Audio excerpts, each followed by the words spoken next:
welcome to The Truth About Cancer, a Global Quest. I'm so thankful that you've tuned in for this show. Now, just in case you missed the last show, here's a recap for you. Here's a summary of what you've come to understand during this episode.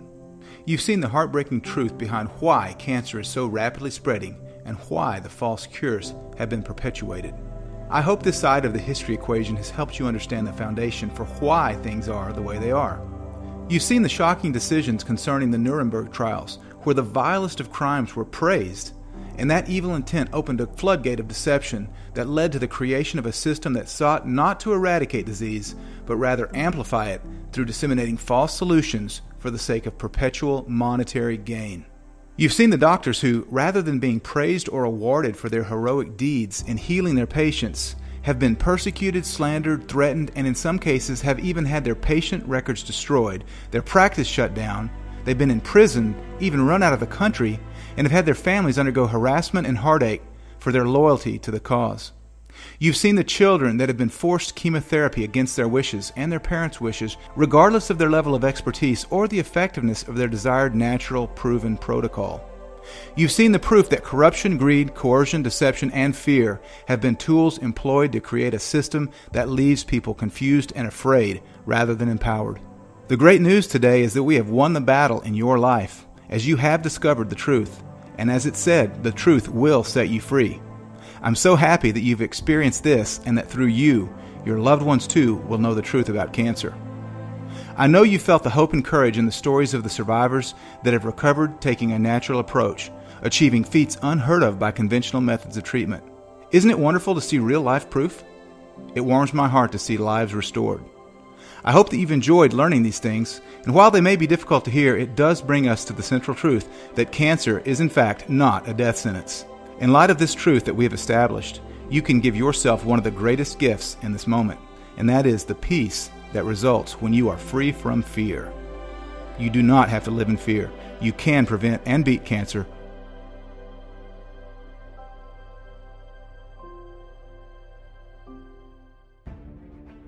In this episode, we are going to cover a lot of ground. We're going to travel to Australia and get some survivor stories and some treatment protocols currently being used there. We're going to learn a little bit about hormones. We're going to dive into essential oils, and we're going to tackle a biggie, breast cancer. Now, October is Breast Cancer Awareness Month, and there are a lot of lies and deceptions associated with breast cancer. We're going to try to get to the truth. But first of all, we're going to take a step back. We're going to answer the question, what is cancer and why does it spread? What exactly is cancer? So basically, cancer is abnormal growth of cell. And basically, they lose the apoptosis, programmed cell death. They don't die, they become immortal. And your body's immune system usually take care of the abnormal cell in your body. We do all have about 10 to 100,000 abnormal cells every day. But our immune system's job is to get rid of those cells if your immune system is perfect. If you don't have virus that is already trying to fight. If you don't have too much chemical or other stuff going on in your body. So then they keep growing and growing, increasing in number, and then you get a tumor. And so the tumor really is a result of a lot of years of things going wrong. Suppression of immune system, exactly. Cancer is a condition where some cells in the body are no longer responding to the signals that tell them when to quit. In other words, most cells that have a purpose for developing, they develop to a certain point and then they stop. Cancer cells keep reproducing. So they keep growing and they can spread to other places. That's what's called a metastasis. So cancer cells have escaped the normal controls for regulation of how big a bunch of cells is supposed to become. Cancer is a process that occurs in our body all the time. So as we are sitting and talking, there are cancer cells that are constantly created in our body. They do not always lead to the development of cancer because our immune system finds them as abnormal cells and eliminates them. And cancer cell is a cell that escaped biological control that is to which all normal cells in our body are subjected. So cancer cells divides indefinitely.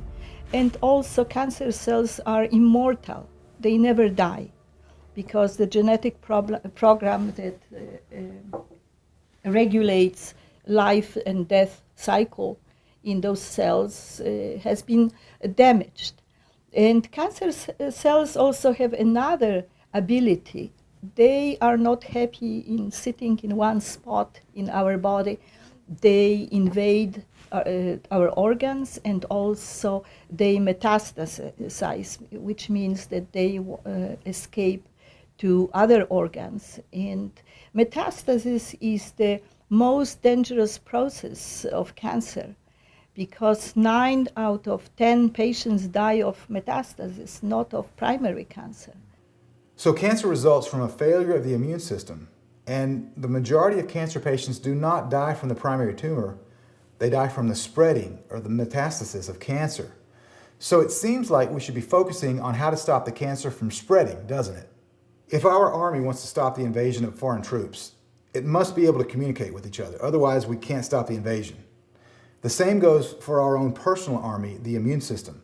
If our immune cells cannot communicate, we cannot stop the invasion of cancer. Cancer, by nature of the thing, is the major breakdown in systemic communication.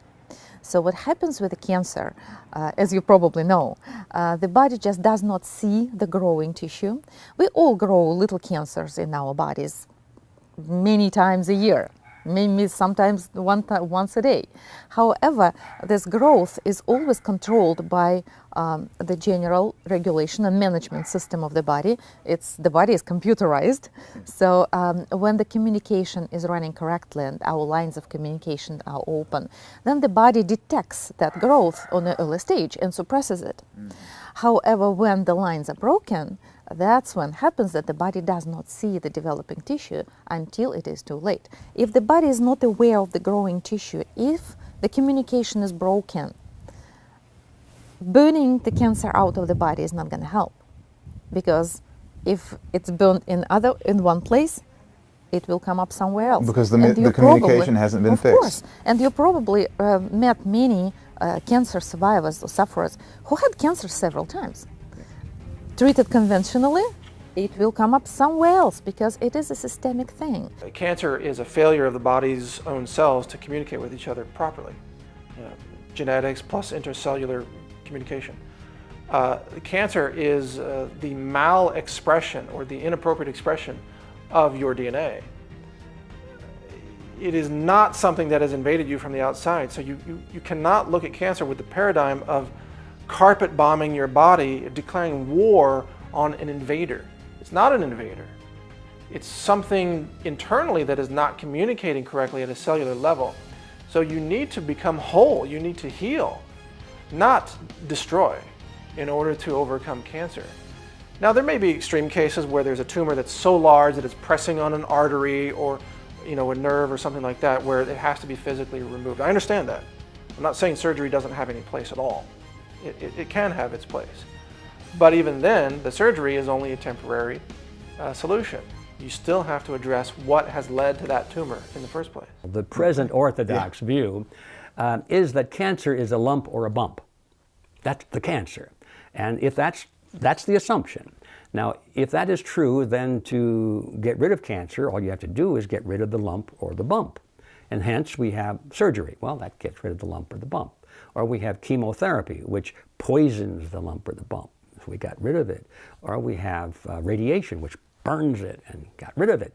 And you undergo these 3 therapies, and if you get rid of the lump or the bump, the doctor will say, it looks like we got it all. That famous line, we got it all, But did they? No, the statistics show that in most cases it comes back.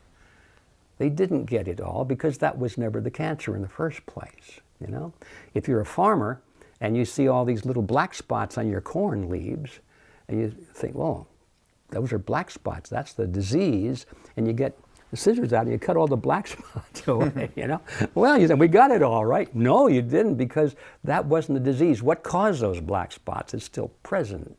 There are so many things that cause cancer. Number one, you'll never have an oncologist ask, well, what caused this? And let's get rid of what caused it. You'll never hear that question They only have one thing, and that is kill cancer cells.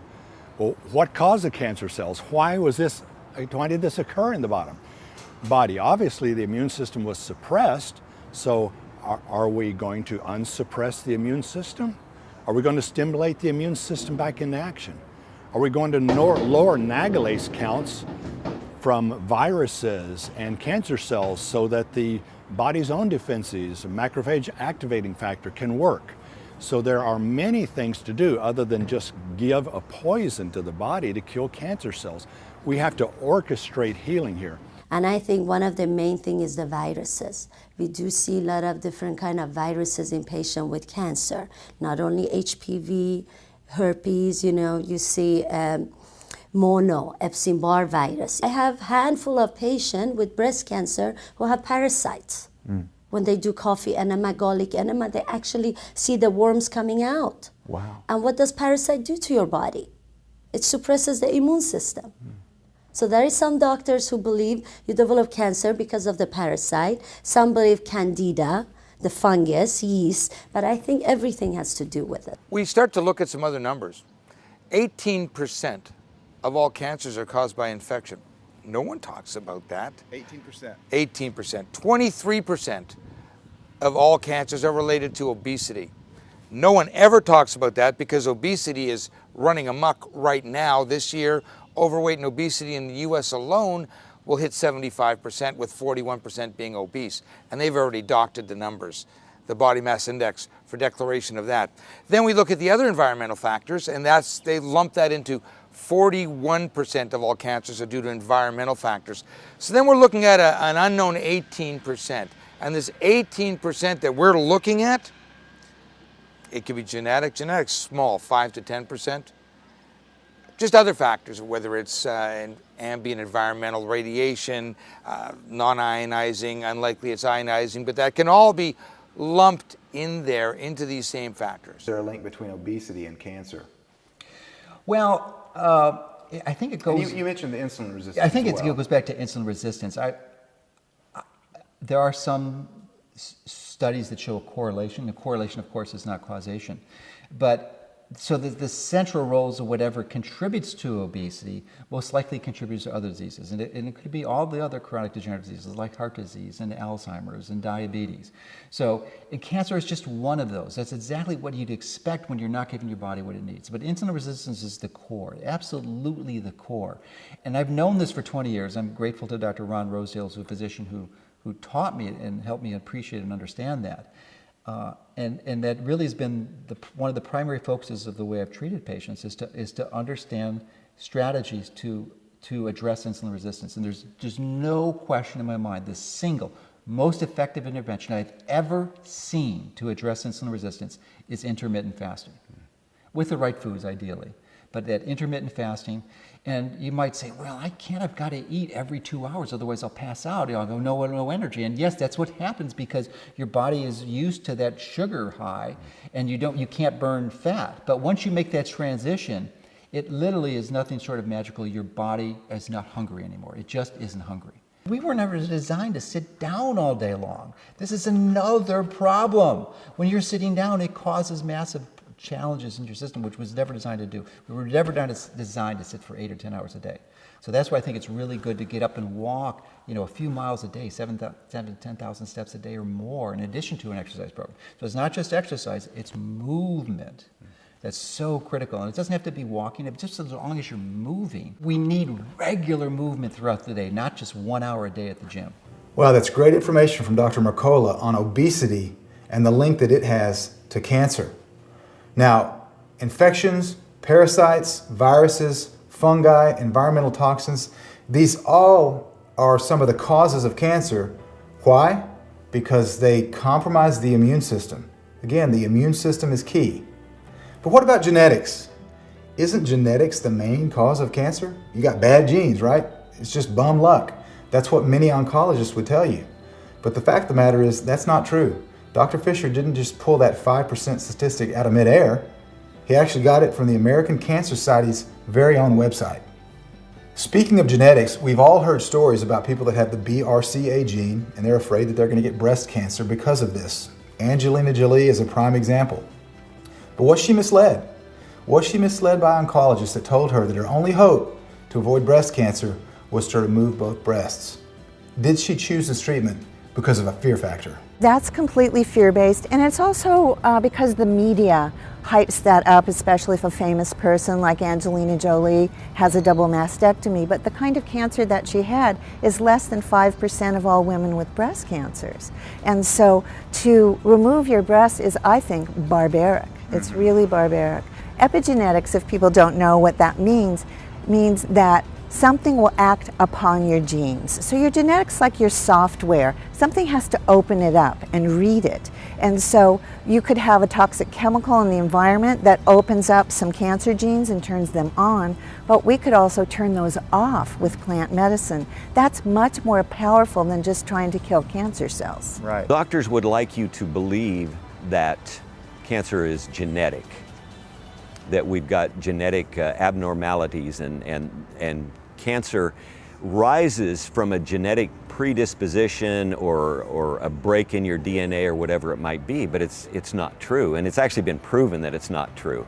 And doctors should in fact know this, but they don't. Let's say that your body and your genetics is the computer. That's the hardware. People can understand this. The epigenetics is the software. The software runs the hardware. We know that from computers. We don't seem to understand that with the human body. So what we need to do is not dwell upon the genetics, but the epigenetics. In other words, what works that computer? If the software is working, generally the hardware is working. So our last question. You wrote a book called What Angelina Should Have Known and Didn't Know. So what should she have known? I feel very sorry for her because she has removed healthy breast. Can you imagine, Ty, you remove your manhood, your healthy manhood, because of fear. It's crazy. But she thought this is the only way for prevention. But there's another way for prevention, because she should have known that our genes do not control life. You can activate genes and deactivate. And if we deactivate our genes with our healthy lifestyle, we do not get cancer. That's what she should have known. It's not so much that we're born with this gene that's going to give us breast cancer. It's that our epigenetic, our environmental influences, the food we eat, the exercise we do or don't do, the toxic exposure, turn those genes on or off. So you don't have to worry about these inherited genes that may cause you to do a prophylactic double mastectomy. That's just insanity from my perspective, and it's an irrational fear. If you appreciate and fully understand the amazing regenerative capacity our body has, if it's given the proper tools. One of the major problems that we have in terms of our old understanding of genetics is that people believed if they were born, say, as a woman with a BRCA gene that might increase their risk of breast cancer, they have not been told, and certainly wouldn't expect to hear from their doctor, that the way they live their life will alter the expression of those genes and their risk of cancer. The BRCA gene scare, it really was quite a Hollywood hype, last year. And I'm not judging her. I mean, she saw her mother die a very horrible death. But there was a lot of misinformation. The BRCA genes are actually cancer protective genes. They help to repair DNA damage.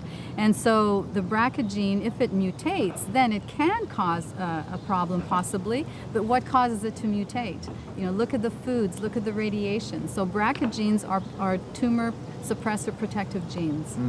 So do you inherit breast cancer? Or breast cancer genes that are, is it inherited? Is it genetic? That's the big thing. Well, my mother had breast cancer, so I'm probably going to have breast cancer. But we now know through the study of epigenetics, which is the science of looking at gene expression, and nutrigenomics, which is the study of food, we know that we can change our gene expression by what we eat, how we sleep or don't sleep, how we manage or don't manage our stress, the foods that we eat. So something as simple as curcumin can help to really turn on the cancer protective genes and change those gene expressions. Wow, I bet you've never heard that before, that the BRCA gene can actually protect you from breast cancer. It does not necessarily cause breast cancer. Now, October is Breast Cancer Awareness Month. Think Pink, Run for the Cure. You see all of these different campaigns that are aimed at bringing awareness to breast cancer, which is not necessarily a bad thing. We want to bring awareness to cancer as well. However, let's look at the history of Breast Cancer Awareness Month through the eyes of Erin Elizabeth. Yeah, so it is Breast Cancer Awareness Month, and it's interesting how the whole story started with the pink ribbon that you were mentioning. Actually, it used to be a peach ribbon, and it was a woman named Charlotte Haley who had started that grassroots movement. And her whole objective was to get the word out that so little money was spent on prevention, first of all, not just research, but with prevention. And that's still the case today. And even with research, not much of the money that they'll raise during the month of October is really even spent in research because so much overhead. So yeah, it's a real shame. But what most people don't know is back in '92, this little old lady just started a grassroots movement with her peach ribbons, which she was giving out to people. She'd give out 5 at a time with a little note, and it really took off, where she wanted people to be aware, not so much of just breast cancer itself, but of preventing breast cancer in the first place. And then Estee Lauder and Self magazine came along, and they wanted to use her ribbon. And I think they were shocked when she said, no, I'm not going to support these corporations turning my grassroots movement into this thing that really became more about making money. So, and today, even when I was doing some research on it, when I'll try to find her name in pink ribbons, you keep getting these Estee Lauder ads selling their expensive, now they've got, I don't know if they're diamond encrusted, ribbons you can buy. It really seems like it's been exploited.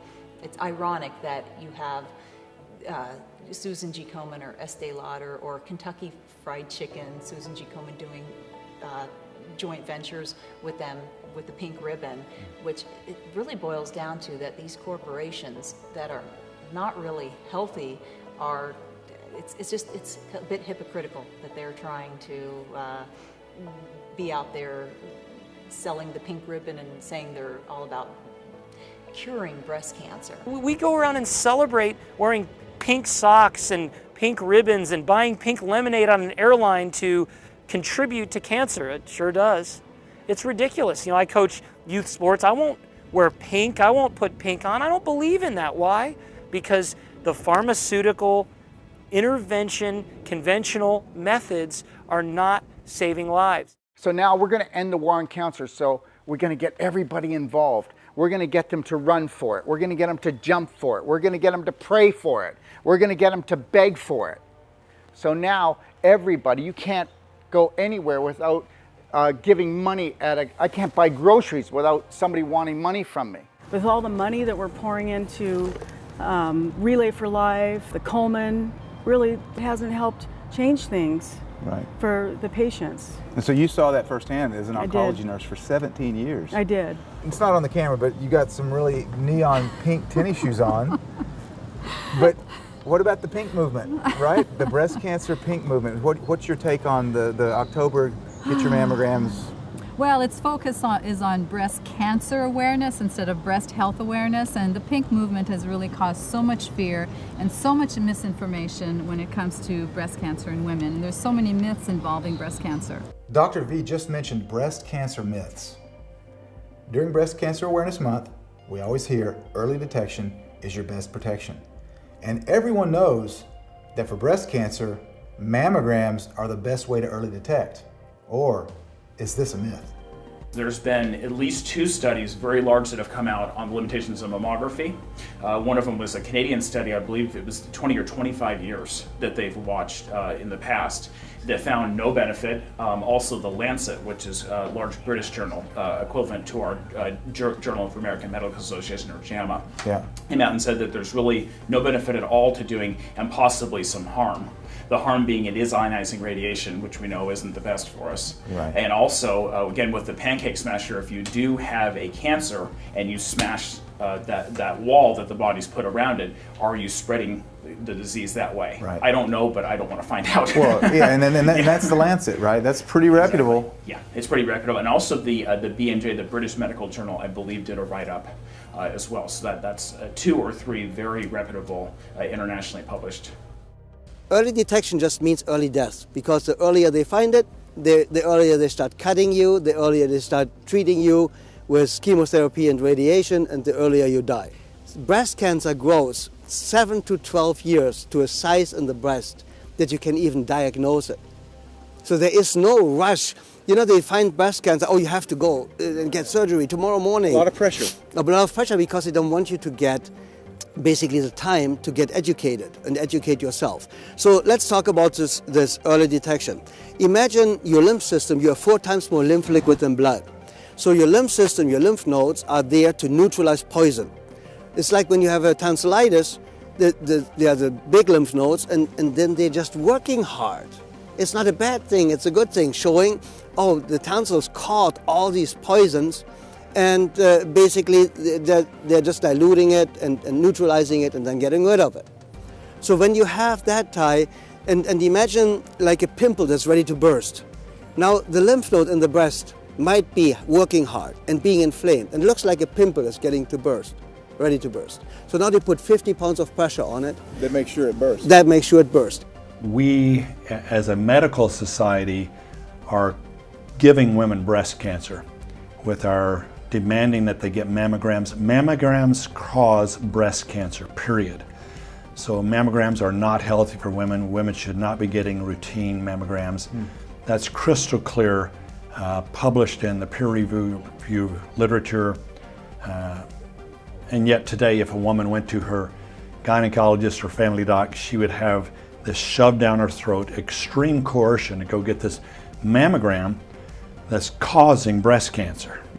Wow, what a telling quote from Dr. Ben Johnson, that mammograms are actually causing cancer. Now, in that respect, I guess they're sort of similar to chemotherapy, because chemotherapy actually causes cancer. In last night's episode, we learned the story about Dr. Farid Fatah that was diagnosing people with cancer that didn't even have cancer and then prescribing chemotherapy.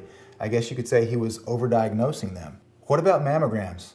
Is mammography prone to diagnose women with breast cancer that don't even have breast cancer? Are we being told the whole truth about this issue?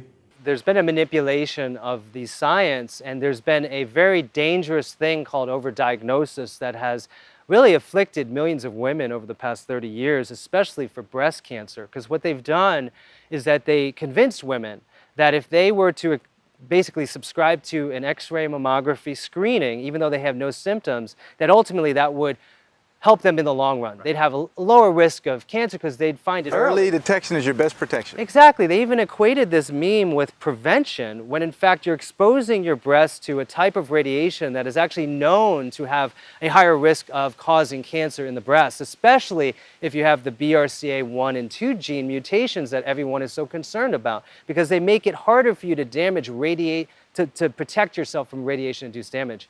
So overdiagnosis, according to a recent study done in the New England Journal of Medicine, over the past 30 years in the United States resulted in 1.3 million women being diagnosed with early-stage breast cancer that technically never had any type of cancer that would have caused harm.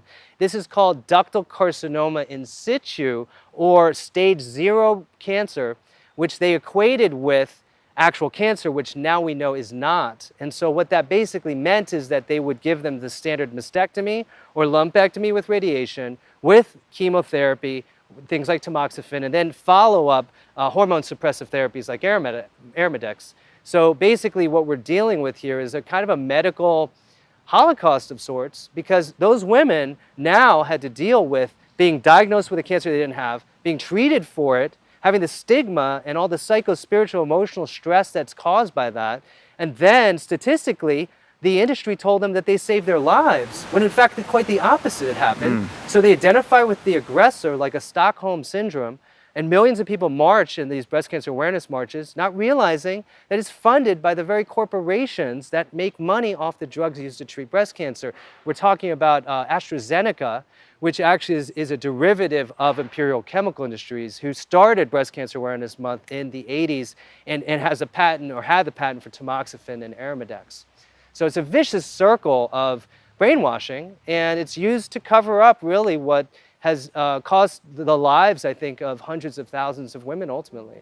You know, my perception was not quite there when I was diagnosed the first and second time. But the third time, when I was told that I had about a year to live if I was unwilling to do the chemo, which I had been all along, and that the cancer would metastasize and maybe within a year there would be no hope for me, something that stirred something very deep inside of me, and I began to awaken.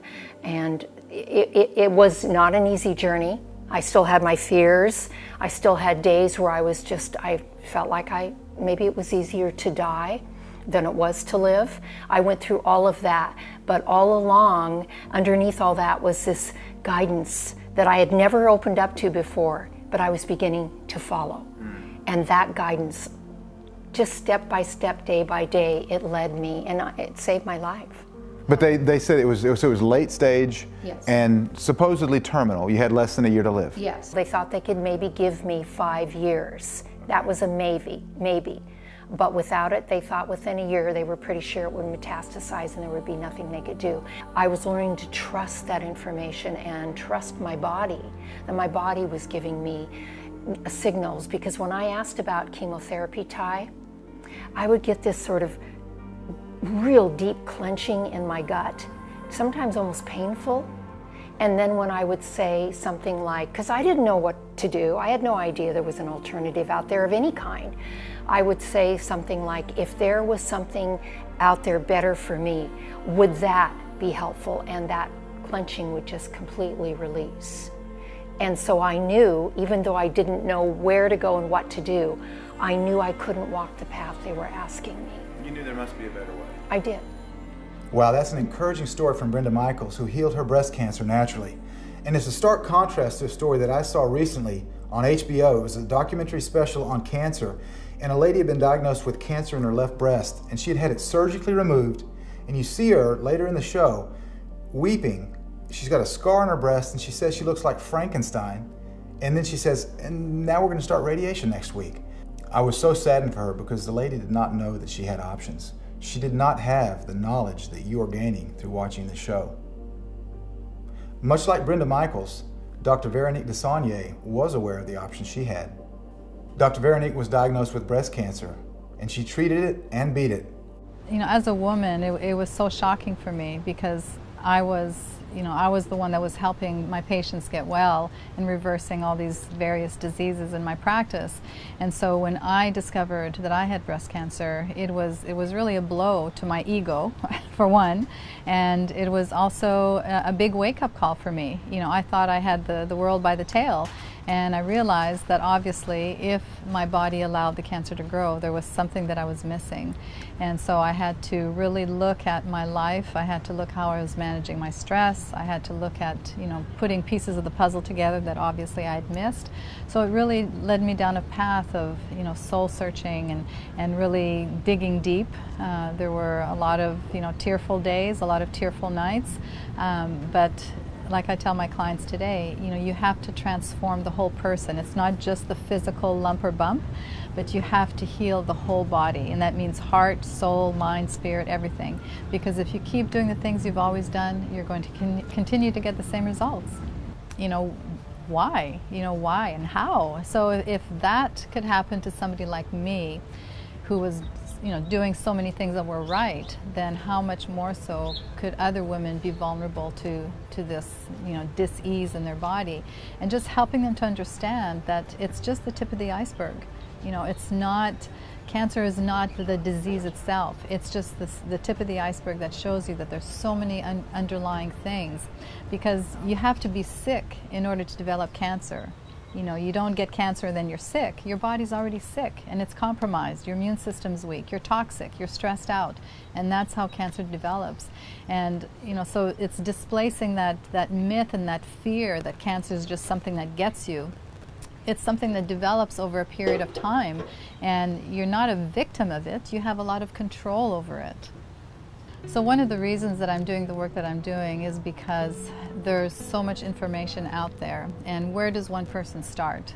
Because, you know, do I, detox first? Do I do this? Do I do that? You know, what herbs do I take? So I developed a program. It's a 7-step program called the 7 Essentials, and it's so simple that anybody can apply it. So the first one is essential number 1. You know, let food be your medicine. We know that food has a huge impact on our genetic expression. We know that it can, literally turn on specific cancer protective genes. You know, we know that through the science of epigenetics and nutrigenomics. Number 2 is to detox, reduce your toxic exposure. We live in a toxic world, we can't deny that, but there are things that you can do specifically to help support the detoxification pathways in your body and to prevent all the toxins from entering into your body. Essential number 3 is to balance your energy. You know, we're energetic beings, and so what can you do to keep that electricity and that energy flowing properly? Chiropractic care, acupuncture, exercise, proper sleep, making sure that your hormones are balanced, because hormones are very key in so many hormone-driven cancers. Essential number 4 is to heal your emotional wounds. You know, learn to nurture yourself and to love yourself, to forgive yourself and others. Manage your stress better. Let go of the past, because those things, if you keep stuffing those emotions inside, are going to grow a tumor. You either grow your life or you grow a tumor. So you have to change that emotional component. Essential number 5 is to look at biological dentistry, because your teeth have a huge impact on your health. Your teeth are connected to your organs through your meridian system. What you have in your teeth affects your health, because if you have toxic amalgams in there, it's causing toxicity in the body. And then we look at essential number 6, which is, there are specific herbs and supplements and vitamins that can really reduce your toxic load, that can help heal the cancer, actually kill cancer cells, and boost your immune system. Okay, and lastly is essential number 7 in really practicing true prevention. Traditional medicine, unfortunately, does not really teach prevention and does not know about prevention. There are many, many ways and different technologies that can detect cancer when it's at the size of a pinhead, instead of waiting until it's the size of a lump or a bump that you can detect on an X-ray or on a mammogram. Thermography, for example, can read the physiological changes that are going on in the body. There are specific blood tests, like the cancer profile, which measures the HCG hormones, the PHI, which is a malignancy hormone, TK1 enzyme, the oncoblot test, which can also determine, cancer when it's just the size of a pinhead in the body. That's true prevention.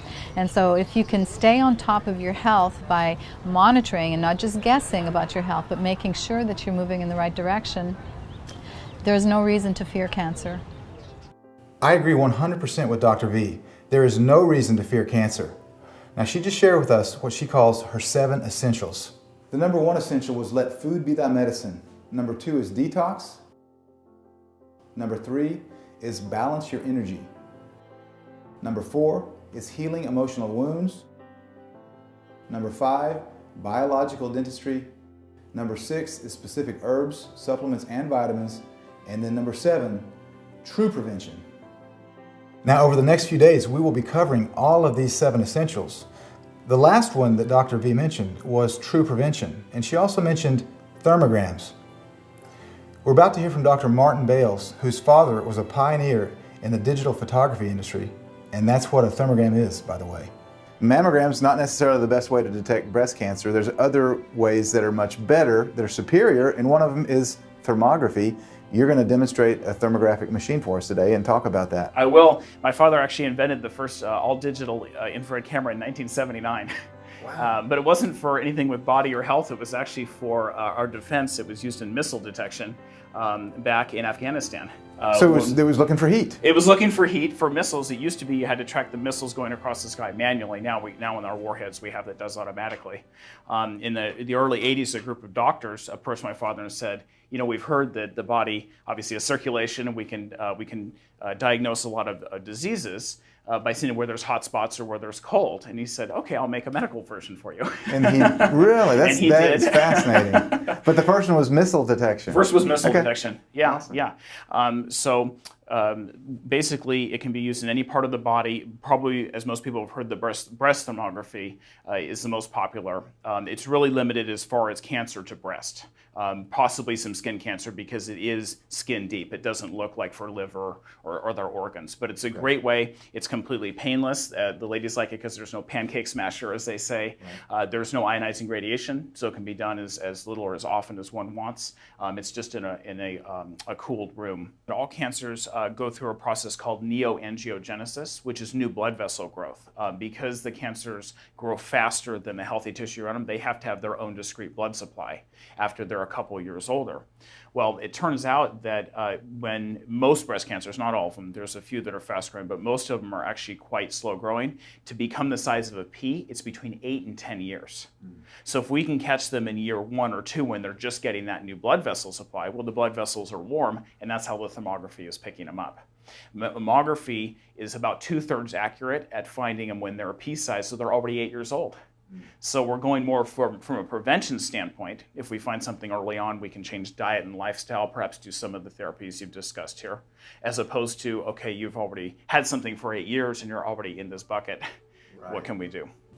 Thermography really seems to be a great way to early detect cancer, doesn't it? Now, Dr. V also mentioned essential number 1, which was let food be thy medicine. Do you remember in Mary Poppins the song, "A spoonful of sugar helps the medicine go down"? Is this an oxymoron? If there's one food that women need to avoid if they're on a breast cancer healing journey is sugar, because we know that sugar feeds cancer. Cancer cells have more insulin receptor sites than a healthy cell. So the first cells that get fed with sugar is the cancer cells. Cancer likes sugar, right? Even though the doctors don't tell you that, and that the doctors tell you, oh, you can just eat anything. Well, first of all, it's all over the world about how you treat illness. Whether it's a cancer, heart disease, you've got to get off sugar. Sugar is a poison for all of us. So sugar, we talk about it's a big problem. Yes, it's a big problem. I mean, sugar is wonderful. Everybody likes sugar. I like sugar, but I choose not to thrive on sugar. See, sugar should have been in our fun foods, building blocks, fuel, and fun. Okay? Fun foods. Every now and then you have sugar. These patients are often in an immune compromised state to start with. Some of the treatments they are getting are taking their immunity down to almost nothing, and then they're throwing sugar in on top of that, which directly feeds the problem, but it also directly takes a whack at the immunity. It's a terrible cycle that people need to consider. The key to overcoming cancer and getting your health back is in your gut and your immune system. And if you destroy your immune system, that's the very thing that you need to heal. So you may kill the cancer cells in your body with the chemo, because yes, it's going to kill those. It's going to kill everything. It's like dropping an A-bomb on your body and then expecting health to rebound. When really, when you know in a garden, when you fill it with pesticides, all you're going to get back is weeds. Right. So you need to rebuild your immune system and support your body in healing itself, because it knows how to do that. So the key to healing is to quit poisoning ourselves with chemotherapy, quit intaking sugar, because the truth is that both chemo and sugar are oncogenic. They cause cancer, and if an oncologist tells you otherwise, they're lying to you. There are a lot of lies and misconceptions about bioidentical hormones. Have you heard that they cause cancer? Have you heard that they prevent cancer? I've heard both, but they both can't be true. Let's listen to Dr. Jonathan Wright explain. Bioidentical hormones, do they cause cancer? Okay, let's see. Did your own hormones cause you cancer yet? No. Bioidentical hormones are no more dangerous and no more safe than a person's own hormones when they got hormones. And we got to admit that young women do get breast cancer in their 30s. Occasionally, it's not very often. So there is a little hazard. That's from her own hormones. I'm sorry, it's estrogen-related cancer is from her own hormones. But funny thing, there's lots of research papers that say that's because she's not metabolizing her hormones properly. Breast cancer myth number 1 is that women's hormones cause cancer. I mean, that's the biggest fallacy ever. First of all, if our hormones cause cancer, then every 20-year-old on the planet would have cancer. So it's not our hormones. it's what we're exposed to. You know, look at the xenoestrogens and the chemical estrogens in the environment, the chemicals, the pesticides, the herbicides, the metals in our teeth, the antiperspirants. Those metals are actually classified as metalloestrogens and mimic and stimulate estrogen production in the body. So that's one aspect. Secondly, if a woman has a problem metabolizing or breaking down her estrogens properly, then the more aggressive estrogens will circulate in the body. So there's a way to support that methylation process, which doctors don't even talk about. Dr. V just mentioned xenoestrogens. What exactly was she talking about?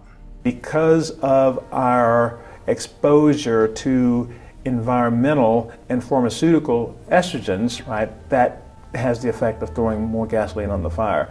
So some of the pesticides, fungicides that we use, they have an estrogen effect, right? These are what we call xenoestrogens, xeno meaning foreign. We're not designed to be ingesting or be exposed to molecules that aren't from nature. And so some of those we can't even excrete them, or some of those molecules that in food growing, commercial food growing, like the pesticides and the herbicides, they act like hormones. And so they're turning on hormone-like activities which are proliferative, which make cells grow. So this is one of the reasons we have so much breast cancer and prostate cancer, hormone-driven cancers. But people don't realize other cancers have estrogen receptors.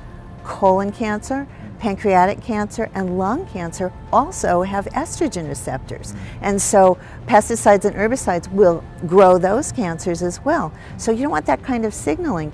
Plastics also have this hormone-like effect. So not only are breast cancer and prostate cancer driven by estrogen, but also colon, lung, and pancreatic cancer. Now, Dr. Nalini just mentioned plastic.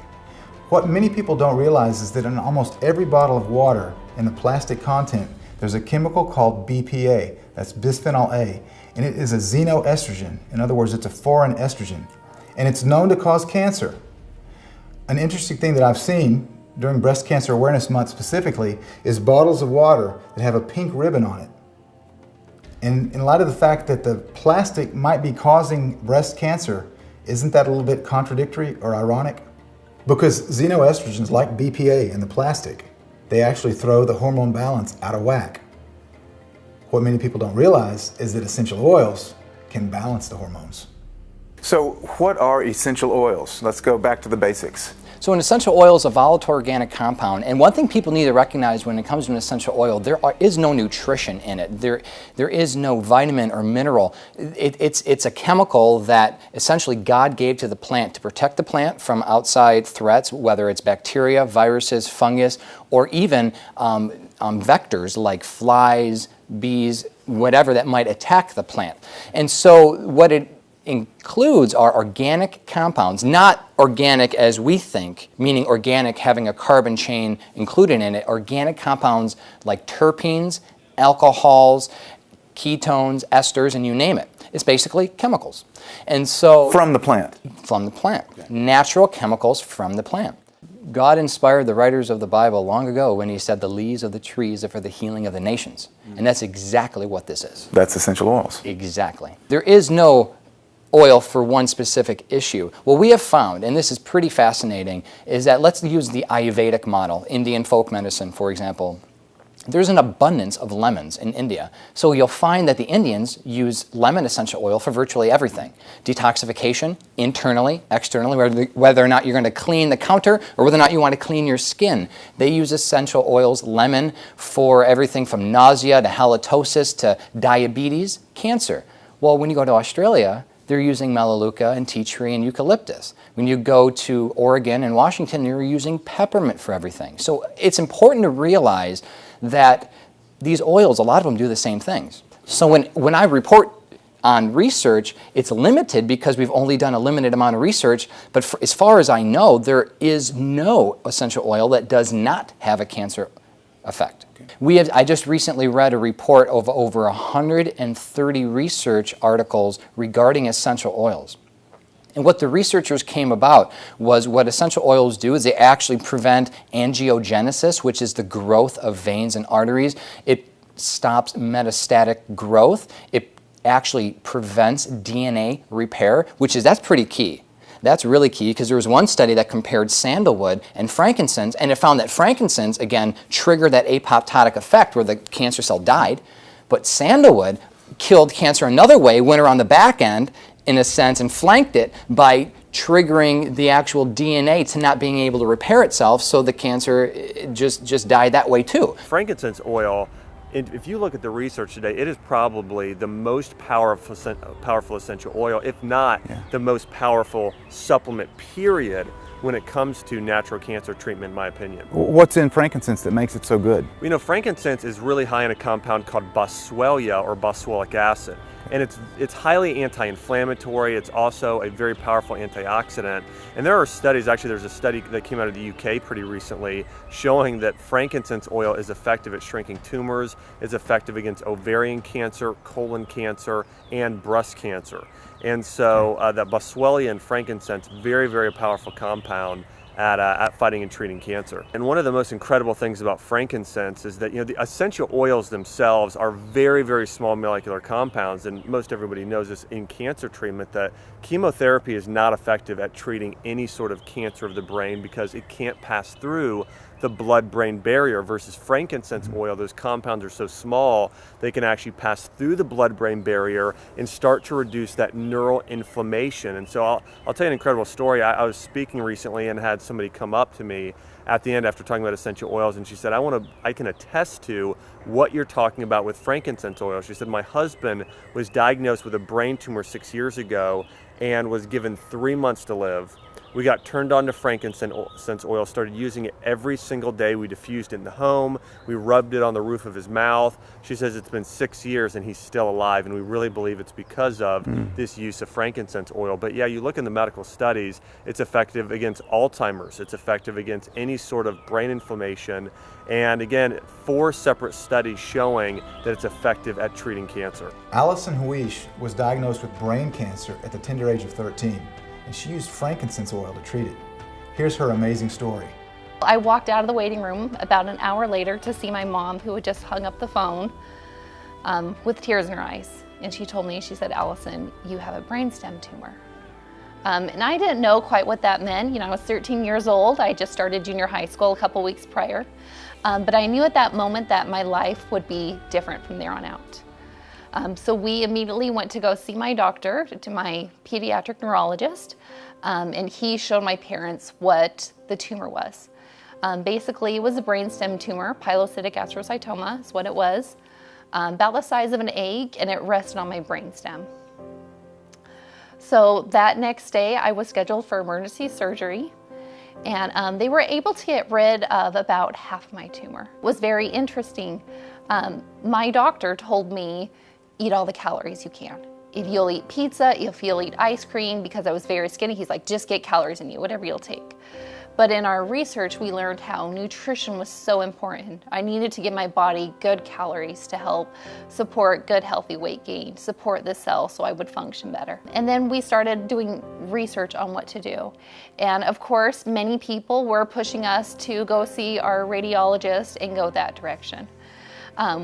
My mom and I, we did go meet with our radiologist, and I still to this day remember sitting in that room. The feelings that I felt in there. It was very cold. It was very cold. It was not what I wanted to do. And I actually left that appointment, and I grabbed my mom's hand, and I told my mom, Mom, this isn't this process for me. And so she said she had also felt the same way. But we left that radiologist appointment knowing we need something else. And that's where we were really drawn towards essential oils. They kept coming across in a lot of our research. We noticed how essential oils did incredible things. There's medical studies out there showing what essential oils can do. And in particular with essential oils, we were really drawn towards frankincense essential oil. I love frankincense oil. It's a very powerful oil. I think there's a reason why it's called liquid gold, or why it's one of the oils that the Christ child was given. It's a very, very precious oil.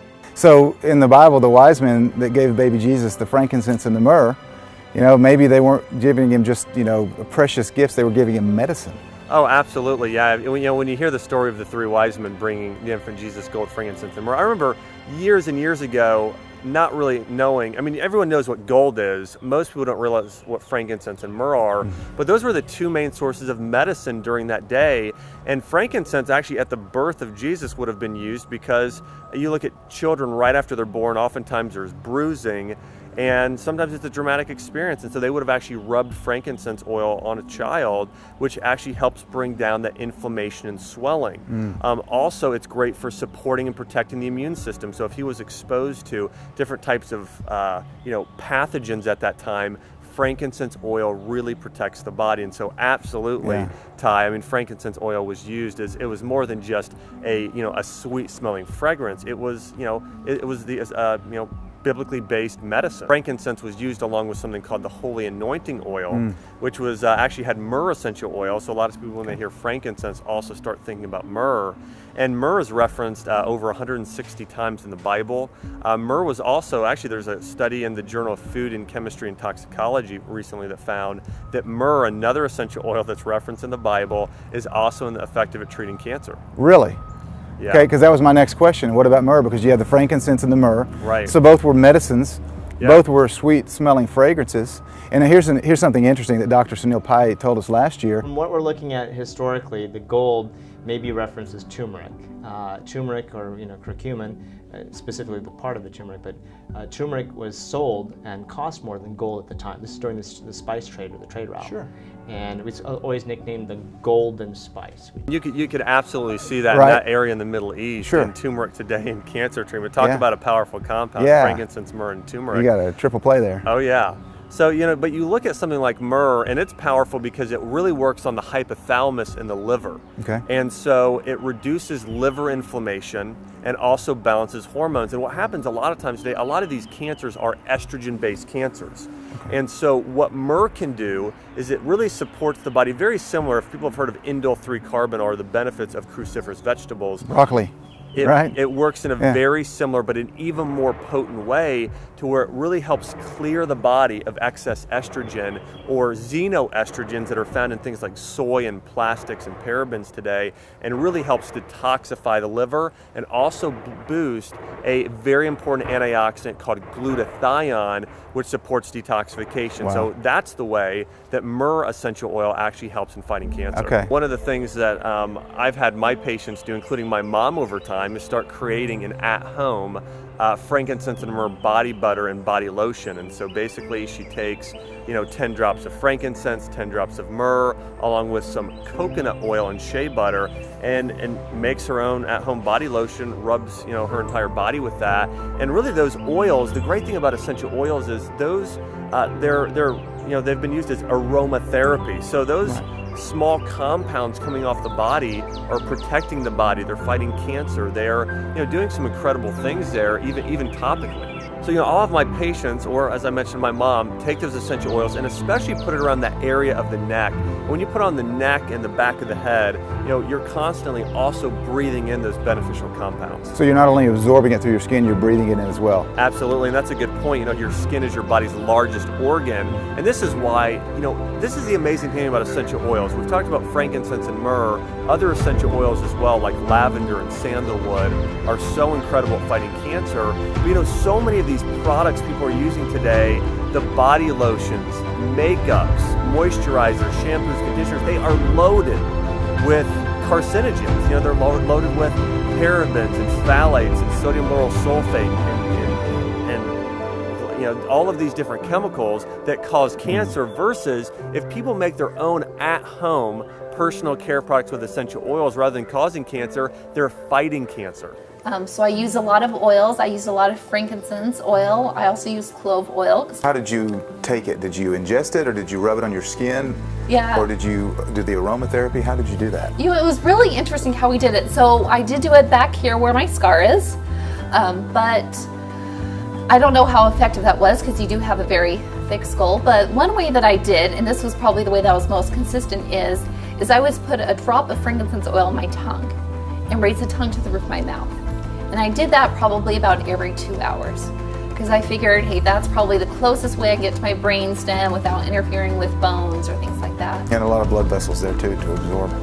Right. A lot of blood vessels, so just a lot internal. And what happened was actually quite incredible. So I started to gain health pretty quickly.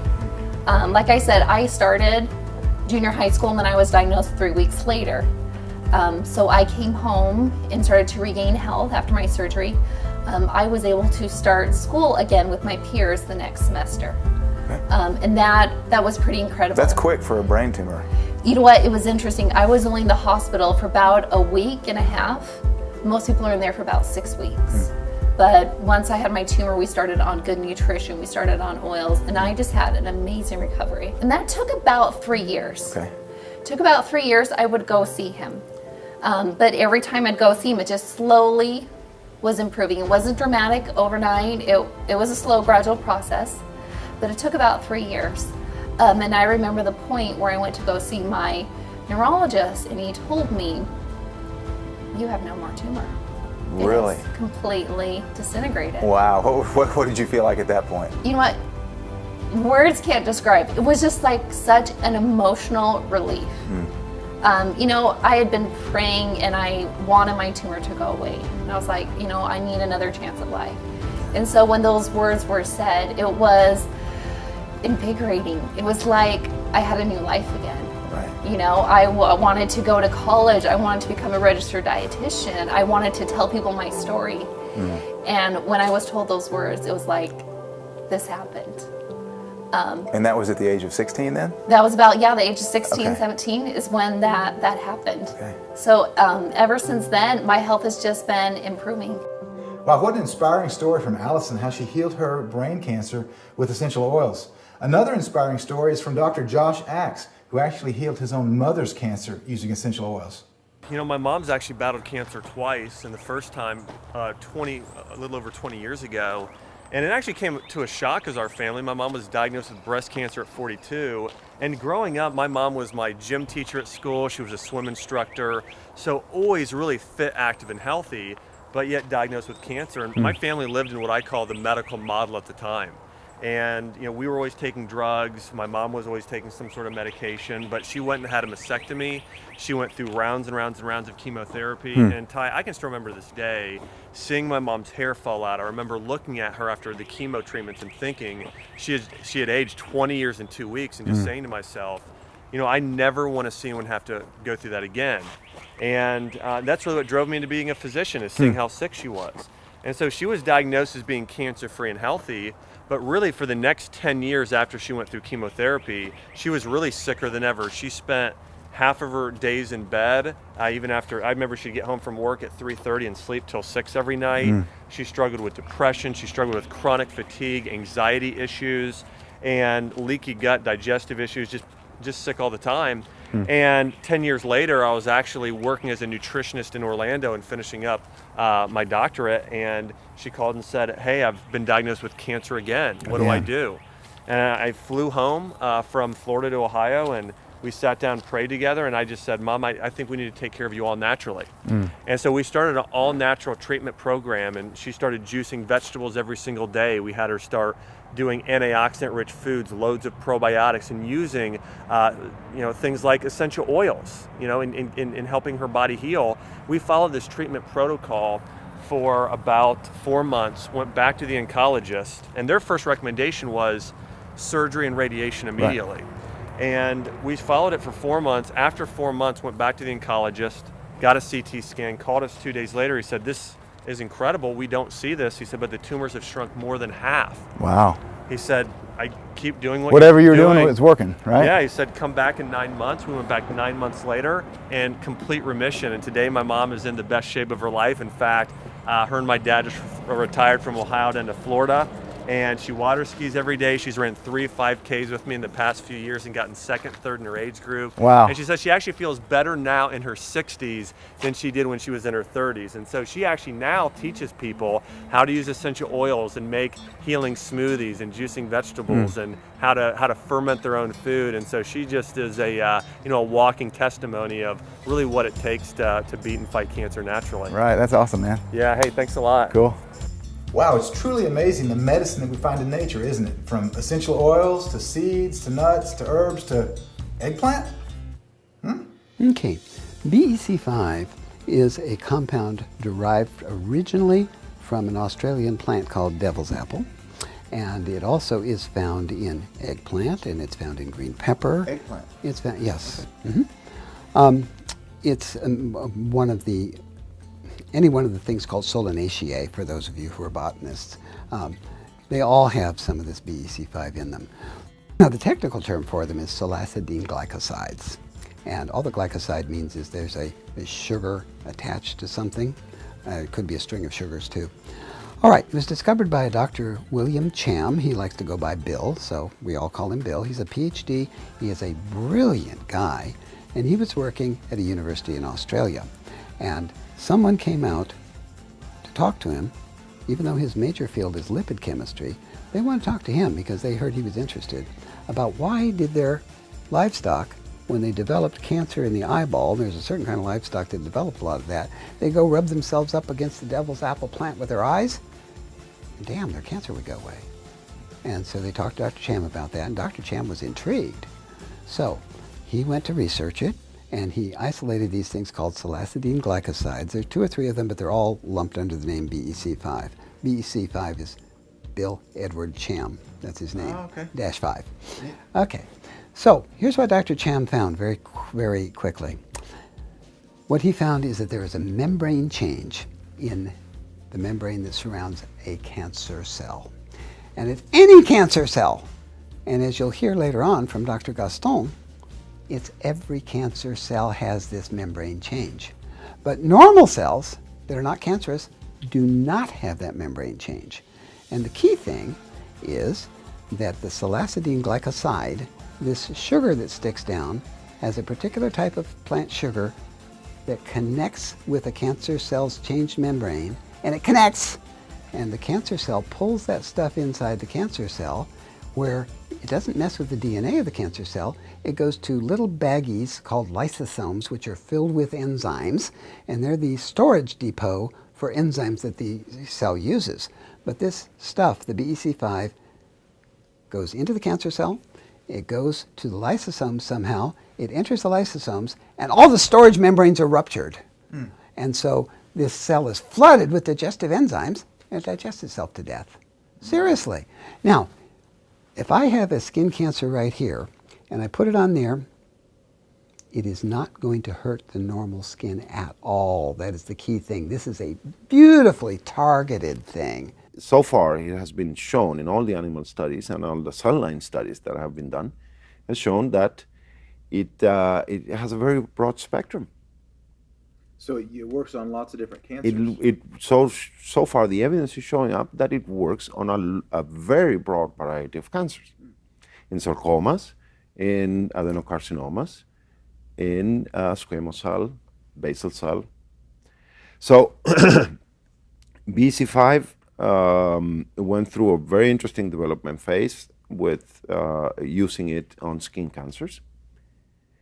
And actually, it's still being used on skin cancer. This is a cream that's over the counter. Yeah. In those jurisdictions where it's legal, it can be bought over the counter. And you apply the cream, and it starts killing layer by layer the cancer cells of the skin cancer. You know, skin cancer is the most common cancer. And it just eliminates the cancer. But just the cancer? It only targets at the beginning it's very impressive because the characteristic with these early cancers is that the cancer cells are quite a bit more spread than what it's evident. Okay. So you start applying it and suddenly redness starts spreading out and there's a lot of reaction. There's a little bit of an open wound in the first week or 2. That's a lot bigger and scary because it's bigger than what you thought it was. And after the second, third week, then you start seeing normal skin coming in, and covering it up. And the majority of times, there's not even a scar left. And what I've seen is it works consistently every time. What happened to it? Well, Dr. Cham was in Australia, and by the time the Australasian Society of Dermatologists complained to the Therapeutic Goods Administration, which is the same as the FDA down under, they had documented 70,000 people cured their own skin cancers with his stuff. And he was selling it over the counter. Can you imagine a cancer cure being sold over the counter and 70,000 people cured themselves? We can't have that. We cannot have that, even if we're in Australia. So, there's a complaint for the Australasian Society of Dermatologists to the Therapeutic Goods Administration. Put this stuff on prescription. Only doctors should treat. So the Therapeutic Goods Administration put it on prescription. There goes Dr. Cham's over-the-counter business. Oh, guess what? Hardly any of the dermatologists who prescribed the stuff. They couldn't get it anymore. This BEC5 compound, which is selectively toxic to cancer cells, is contained in the devil's apple, which grows freely all over Australia. While we're on the subject of Australia, let's have a listen to Dr. Manuela Boyle as she shares some of her treatment protocols, and we're also going to hear from an Australian cancer survivor. I've been in practice for almost 20 years. I'm originally from Milan, from Italy. I worked for a number of years in London, a very big clinic in London. I used to see over there also cancer patients. I worked in Singapore as well, so over there same thing. And in Australia, cancer is very much an international issue. There are some differences in perhaps obviously cultural backgrounds, beliefs and diets, but at the end of the day, the patient who is undergoing chemotherapy at a local hospital here on the Gold Coast will be receiving exactly the same type of drug that a patient in Sri Lanka right now with breast cancer will be receiving, and the person in America will be receiving, or in South Africa will be receiving. Which means that basically the conventional treatment is still one size fits all. In terms of integrative approach, we know that this is obviously a very significant shortcomings. One size doesn't fit all at all. We have the opportunity to use botanical agents and nutritional supplementation that is designed for each and every individual. We have there are 220 different cancers that have been identified, and those 220 different cancers are again different for each and every person. So individualized treatment is absolutely essential. My team and I have the ability to use cutting-edge technical amazing machines. We have an hyperthermia machine, hypothermia chamber. We have IV vitamin C, glutathione, alpha-lipoic acids. We have dendritic vaccine injections. All this is absolutely evidence-based. It is supported by human clinical trials, and it is very successful. And each and every time, it's modified and tweaked according to the presentation of each patient. So it's, I'm very happy to be able to use all this knowledge and to help people, absolutely. After multiple attempts, then they put I swallowed a pill that had a camera in it, and that found it. And I had a gastrointestinal stromal tumour. So as soon as they found that, in a couple of days I was, they did another endoscopy to try and get to it, to see more about it, but it had to go down a long way, so it was a difficult one. A couple of days later I was in surgery and they took out a foot of my small intestine, and it was a gastrointestinal stromal tumour, and it was got at 10 centimetres, so it was very lucky that it bled. If it hadn't have bled and it had got much bigger, I probably wouldn't have survived.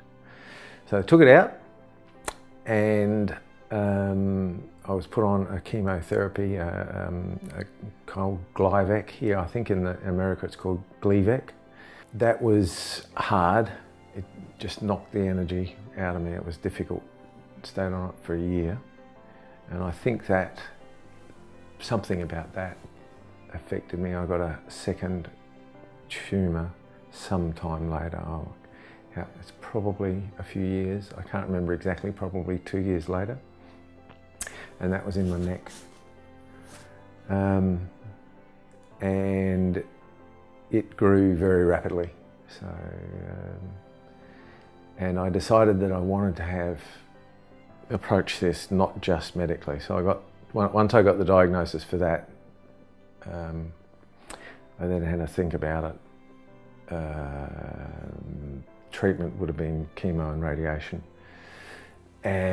But I just didn't want it all coming back again. So I knew that if I just did straight medical stuff, it was not necessarily, this is the second time around. So I then had the treatment that was involved, but I went and approached Manuela, and Manuela put me on a regime of things that during the treatment, because I got Western medical treatment, but I also got Manuela's treatment, and I did so there were a whole lot of people that I knew that were diagnosed at the same time, and I watched us all go through, and the difference in me and the other people was amazing. I just coped with the treatment so much better. Less nausea.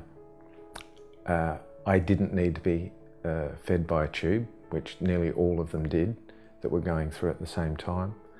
And you could see just by looking at me that I was coping much better than the others. It was still not a lot of fun. It was difficult to go through. But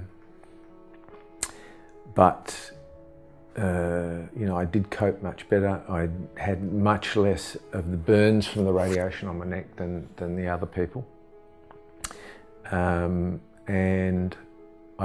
once the treatment stopped, I just started picking up very, very quickly, and within 6 weeks I could go back to work.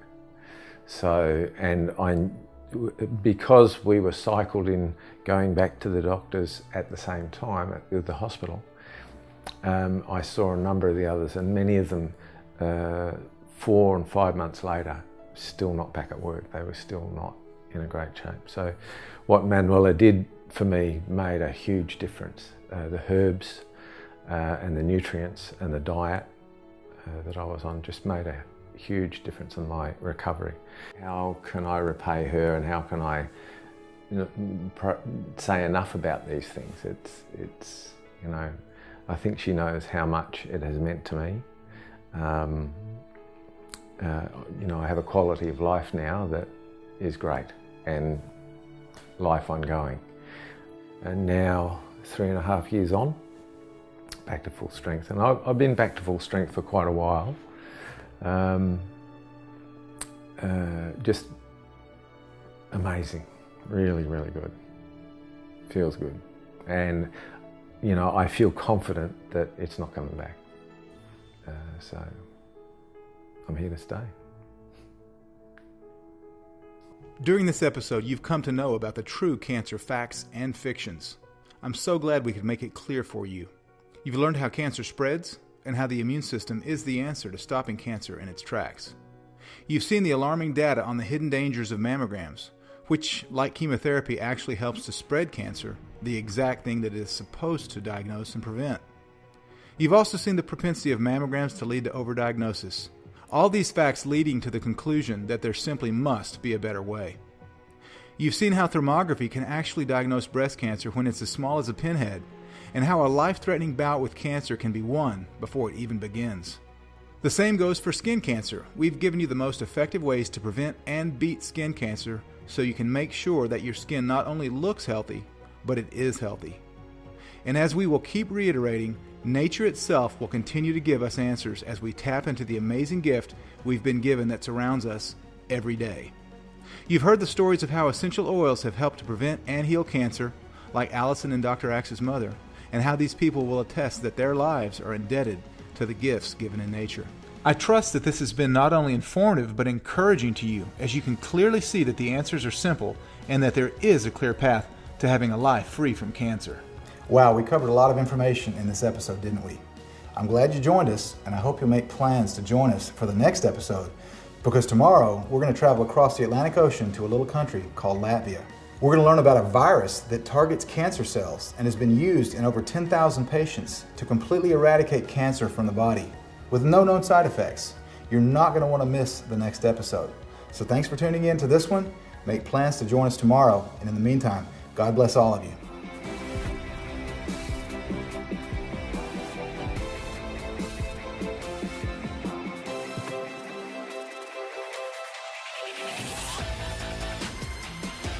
Well, I'm living proof, and thousands of women around the globe, and hundreds of thousands of people who've healed cancer in general. We know there is a cure. The cure lies in our food, in detoxifying our body properly, balancing our energy, in dealing with our stress and our emotional wounds, making sure that we don't have dental toxicities, using food and plants to repair our body, and then staying on top of everything, making sure that you can prevent cancer in the future. Because traditional medicine will use certain markers, but they're very, very gross and very ineffective markers. But there are markers like the PHI enzyme or the cancer profile or the Oncoblot test that can determine cancer when it's only a few million cells in the body instead of a tumor, because it takes 5 to 8 years for a tumor to develop. Thermography is also a great tool to be able to access the physiological changes that's going on in the body. So yes, there is a cure, and yes, you can prevent it. I think the work you're doing is extraordinary. Well, thank you. Extraordinary, and I think it is extraordinary because you're nailing, let me see if I get the expression in English correctly, the nail in the head. Okay, I think no, you're hitting the nail on the head. Yeah, you're hitting the nail in the head, because the core of what you're doing is empowerment. And you are gathering up the information and you're bringing it forward. And that process of empowerment is really the key to health. And that is the piece that's missing. Eventually, medicine will come to terms, humanity will come to terms with the fact that healing comes from within. And that us, the doctors and the clinics and the medications, are the ones that facilitate that process of healing. So it doesn't belong to us. It belongs to you as a patient. And my true role as a practitioner is to empower and facilitate that healing within.